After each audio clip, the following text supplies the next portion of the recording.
We mostly eat starch or polysaccharides in our daily life, such as potatoes. Salivary amylase of our mouth hydrolyzes starch to dextrose or lower the carb. In stomach, the pH is lower than 2.0 that denatures the salivary amylase. In intestines, pancreatic amylase further breaks up these starch.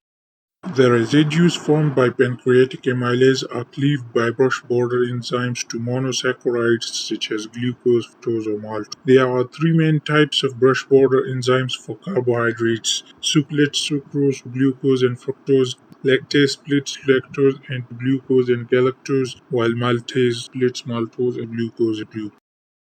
Now, monosaccharides that we get are absorbed by the intestinal cells through sodium glucose transporter, otherwise known as SGLT1. The direct source of energy here is sodium, while the indirect source of energy is ATP. As we know that many transporters are fueled by ATP. After absorption, passive transport through GLUT2 dumps this glucose into the blood. Here is a note for you. Disaccharides cannot be absorbed by the intestinal epithelium, while dipeptides or tripeptides can be absorbed.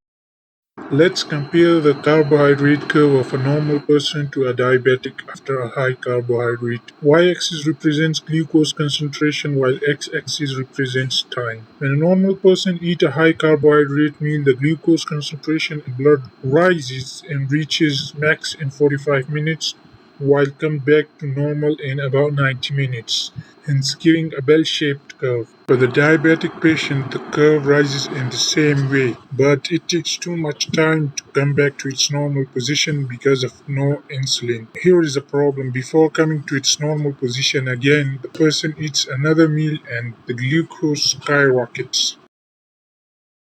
Blood glucose ranges from 4 to 6 millimolar or 70 to 110 milligram per dm. Glucose intake into cells is mainly concentration driven, meaning more glucose is equal to more absorption into the cells. There are about 14 glucose transporters, some of the important are given. The first of glucose transporters is GLUT1. It has a Km of 1 millimolar and operates at Vmax at normal concentration of glucose. It operates with zero-order kinetics. It is insulin dependent and it is found in brain and these little RBCs. GLUT2 has a Km of 15 millimolar and its Vmax increases with glucose concentration. It operates in first-order kinetics. It is insulin independent. It is bidirectional. It helps in release of insulin and drives fat synthesis in liver. It is located in pancreas, GIT. Remember in earlier slides we discussed about it. It is also found in kidneys and liver where it helps in gluconeogenesis.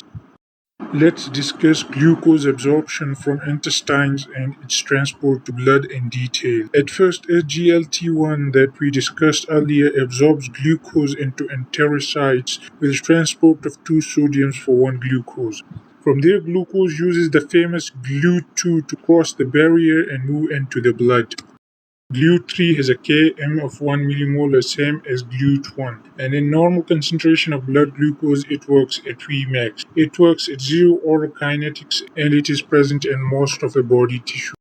GLUT4 has a Km of 5 millimolar. The important thing is that it is insulin dependent and insulin increases its Vmax. Remember, not its Km. It is first-order kinetics. It is pre-made in cells and insulin helps in its expression. Remember, increased GLUT4 means increased intake of glucose into cells. In adipose tissues, this glucose is used for fatty acid synthesis and in striated muscles, it is used for AAT synthesis. It can be expressed independently of insulin during exercise where this is the table of all the important glucose transporters. We have discussed all of these in our earlier slides.